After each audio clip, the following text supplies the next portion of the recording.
So, and hello mga katendera, mga kasari, mga kawaray. Ayan, good afternoon po sa inyong lahat and welcome ulit dito sa ating YouTube channel, dito sa ating Sari-Sari Store. So, ayan, welcome kayo dito sa aking tindahan, no? So, time check tayo. Ayan, 3:30 na po ng hapon at ngayon po ay Linggo, November 26. At may nagpapatugtog na naman dito sa amin, kapitbahay. Malakas yung tugtog, baka mamaya ay ano na lang ako mag voice over o kaya i-fast forward ko na lang yung vlog ko na to kasi masisipir ako dito. Tapos ko lang mag-live ngayong hapon, so mag-vlog na ako para may upload naman ako. Kasi puro na lang ako live, wala na akong nai-upload. And so, ayan, may ano ako dito, may plastic, isang plastic lang to, na-share ko sa inyo, na napamili ko nung nakaraang araw. Bumili ako ng mga, ayan, nandito yung mga gamis at saka palamig kasi nakapunta po tayo ng Catbalogan City.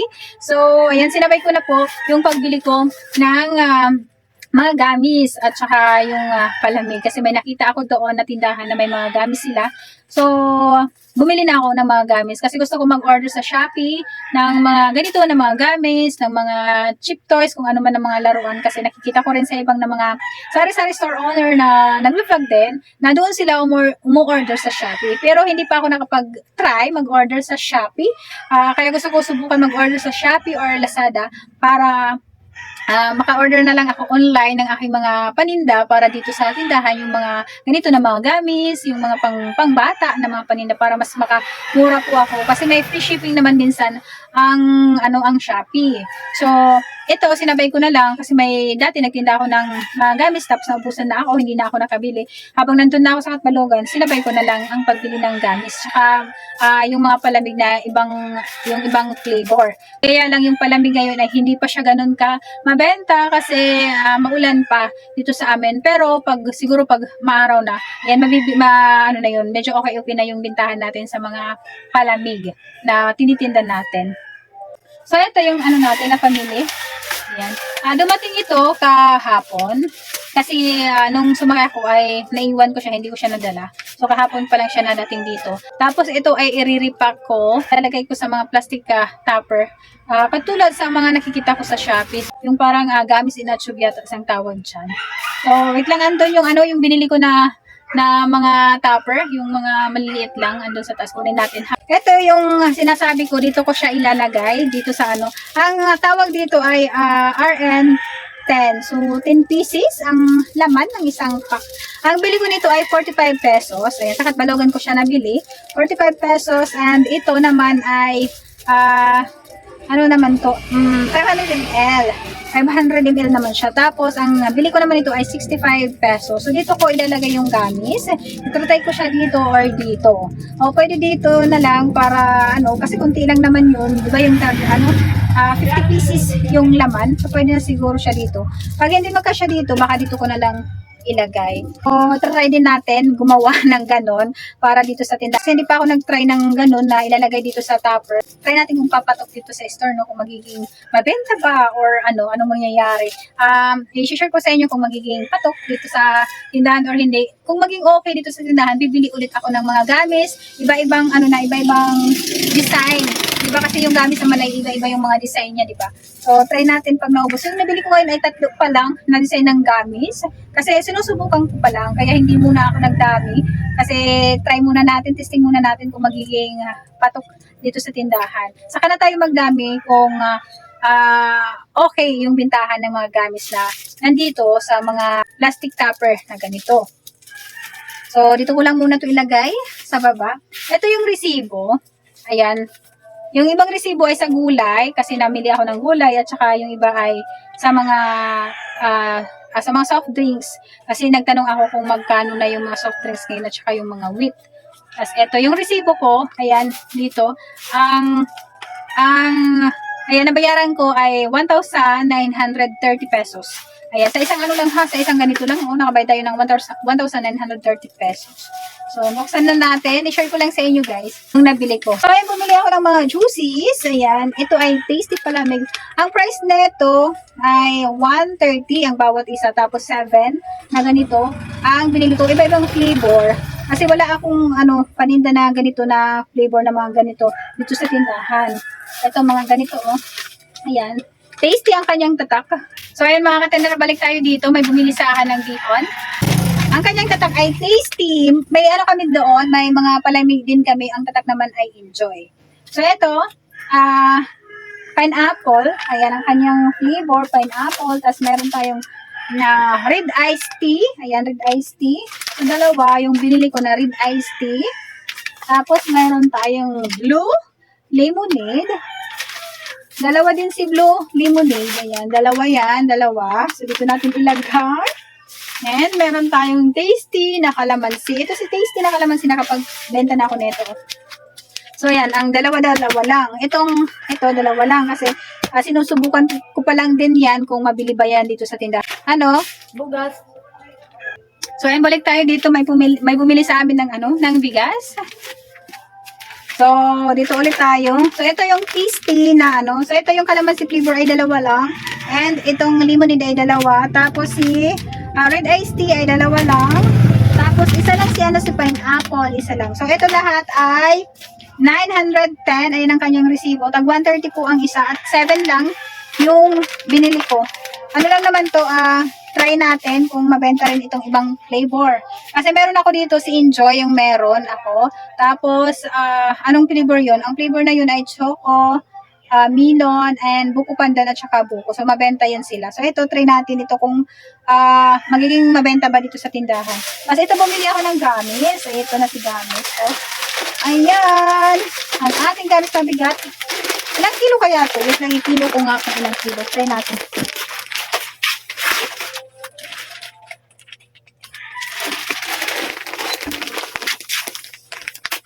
Ayan, so ayan, tinimbang ko muna kung ilang kilo.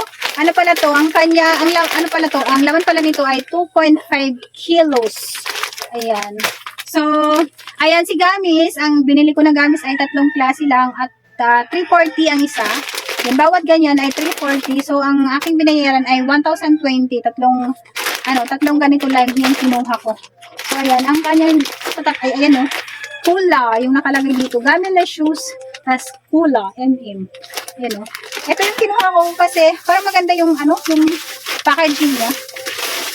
Parang maganda kasi yung packaging ito, maganda. Kaya ito yung kinuha ko. Mayroon isang klase din ng gamis doon. Kasi dalawa yung klase ng gamis nila, pero same lang ang price, ha? Ayan mga katender, balik ulit tayo. May bumili sa akin ng perla na sabon, repolyo, asin, kamatis, at saka sibuyas. So ngayon nag-vlog ako, sunod-sunod yung nabili. Kanina na nakatambay ako, wala nabili. So ganun talaga dito sa tindahan. Kaya dapat pala lagi ako mag-vlog para sunod-sunod yung nabili para magbenta tayo ngayong araw. So balik ulit tayo dito. So dito na tayo kay dolphin ata ang na ito, ang kanyang design, dolphin. Ito naman isa, di ko alam, parang itong pakwan. Di ko alam to. Parang pakwan yung style niya. Parang pakwan siya. Ito, nagtinda ako nito dati, ayan, balik tayo ulit dito mga katender. Pumapasok na yung sikat ng araw. Ayan, Ayan, pumapasok na naman dito pag ganitong oras na alas 3 na. Saan na ba tayo? Hindi ba tapos yung pag-vlog ko? Kasi may bumili ulit. Okay, ito na yung next. Ito na yung last. Ito naman ay worm, gummy worm. So, ito si gummy worm. Ayan, nakapagtinda na ako nito. Itong si gummy worm. Tapos, itong si dolphin. Yung unang try ko, ito lang sila na dalawa. Mabenta dito sa amin. Kaya lang, yung binili ko noon ay hindi isang pack, hindi isang ganito. Hindi 2.5 kilos. Ano lang yun? Diba yung may mga ripak-ripak na yung 50 lang ang laman, tapos 60 peraso ang laman, tapos 50 pesos. Yun. Sinubukan ko lang kung mabenta dito. Ano yun? Gummy worm. Itong dolphin. Tapos yung orange na gamit, sinubukan ko yun. Benta dito sa amin. Lang, pero kunti-kunti lang yung binili ko. Ito ay madamihan na. Kaya bumili na ako ng mga ganito. Kasi, iriripak ko siya. Ilalagay ko dito. Tapos, ibebenta ko. Baka 50 pesos ang bentahan natin. Baka 55 piraso lang or 60. Itatry ko lang siya kung magkano yung aabutin talaga ng isang ganito. Tapos, syempre, ito i-charge ko 5 piso. Ito kasi ang bili ko nito ay 450. Bali, 5 piso yung isa. Diba? Charge yung lagayan. Pwede naman din ako mag-repack sa plastic lang yung makapal na cellophane. Pwede natin i-repack para mas less yung ano nila, yung bayaran. Kasi mas mura doon. Kung yung nasa plastic lang, ang 60 peraso doon ay 50 pesos. Yun. Pag dito naman, 55 lang na peraso, 50. Kasi di ba may charge pa tayo dito sa lagayan natin. Oh. Yan. So, pwede natin i-repack sa cellophane lang. Pwede rin naman dito. Nasa sa inyo lang yun kung ano yung gusto niyo na na pagre-repack. So, ako, try ko lang dito. Try natin ito, susubukan ko lang. Kasi madami siya, oh. Kaya yun ang sumagi sa isip ko. Sabi ko, ang dami ng isang ganito, dalawang at kalahating kilo kasi ito. Ayan, so balik tayo dito, may bumili sa akin ng Marlboro. So, ayan na nga, ito yung first time ko bumili ng isang mga ganito, no, na 2.5 kilos. Ay ko siya dito para maubos agad. Alam nyo, ayoko mag-stock talaga ng matagal dito. Gusto ko, yung mga ganito, mabilis siya mabenta. Kaya gumagawa ako ng paraan kung paano mapapabilis yung pag-dispose natin ng mga ganito. Kasi kung paisa-isa lang din naman natin na ibibenta. So, kung paisa-isa lang natin na ibibenta to, diba? So, matagal siya. So, kailangan natin i-repack para mas madali siya maubos. Para mas madali tayo kumita dito. Kasi kung ano lang, ibenta natin ng paisa-isa lang, di ba matagal? So, di ba, para-paraan lang tayo kung paano mauubos lahat itong ating gamit. Kasi sobrang madami yan eh. So, 3 flavor pa lang siya. Paano pa kung madaming flavor yung bilhin natin? So, di ba, tapos matagal, umikot yung punan natin. Kaya, inisip ko na bakit hindi ko gawin yung mga nakikita ko sa Shopee, sa ibang tindahan na ginagawa nila, na nagre-repack sila dito or kaya nilalagay nila sa plastic. Susubukan ko na maggawa ng ganyan kasi kung maging okay, pumatok sa tindahan o di ba mas maganda kasi mabilis maruling yung yung puhunan natin tapos tutubo tayo kaagad, di ba? So yun ang gagawin ko, try ko dito kung maging okay. Kung papatok, so ayun, bibili pa ako ng ibang mga flavor para mag-repack ulit. Pero kung hindi naman siya patok, so hindi na ako bibili ng maramihan. Yung bibilin ko na lang is yung mga pang-retail lang dito na pera-peraso lang. Pero kung maging patok siya dito sa tindahan, so bibili ulit ako ng medyo madaming flavor na, madaming design na para para madaming pagpipilian yung mga customer ko na pupunta dito sa tindahan, di ba? Oh. So, ito ay tatlong pack lang muna na gamit kasi sinusubukan ko pa lang, hindi ko pa alam kung magiging mabenta dito sa tindahan or hindi. So, i-vlog ko sa inyo kung maglilik or hindi. So, malalaman nyo naman yan kung patok or hindi, diba? Kasi kung patok, bibili ulit ako. Baka sa next ay sa Shopee na lang ako bumili para mas makamura naman ako. Kasi dito sa amin sa Samar, ang bili ko nitong mga gamit na to ay nasa 340. Di ko alam sa online, sa Shopee kung magkano ang 2.5 kilos sa kanila.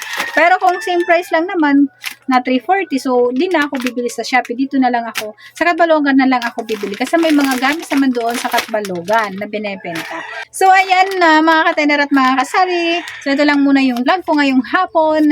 Nagpapatugtog pa rin dito. Baka fast forward ko na lang tong aking upload para hindi na ako mag-voice over ulit. So, ayan, kung nagustuhan nyo po yung mga vlog natin dito sa ating YouTube channel, pasubscribe naman po ng ating YouTube channel, Tindera ng Samar, at pwede nyo i-click yung bell para updated kayo pag ako ay may mga bagong video na i-upload dito sa ating channel. Sa mga nakasubscribe na, sa mga silent viewers, sa mga kasari natin mga katendera dyan na nanonood ng aking mga video, ay maraming salamat sa inyo. Sa mga waray din, mga pinakulo, maraming salamat din sa panonood ninyo ng ating mga video. Sana hindi kayo magsawa manood ng mga video ko. At saka kung nagustuhan nyo rin, ayan, pa-share nyo naman yung ating video para mas madami pang makapanood and marami pang mag-subscribe sa ating channel. So hanggang dito na lang muna yung vlog ko. Ayan, mga pinakulo. Good afternoon po sa inyong lahat. Ayan, shout out sa lahat ng aking mga friends dyan na nanonood. Ayan, thank you for watching.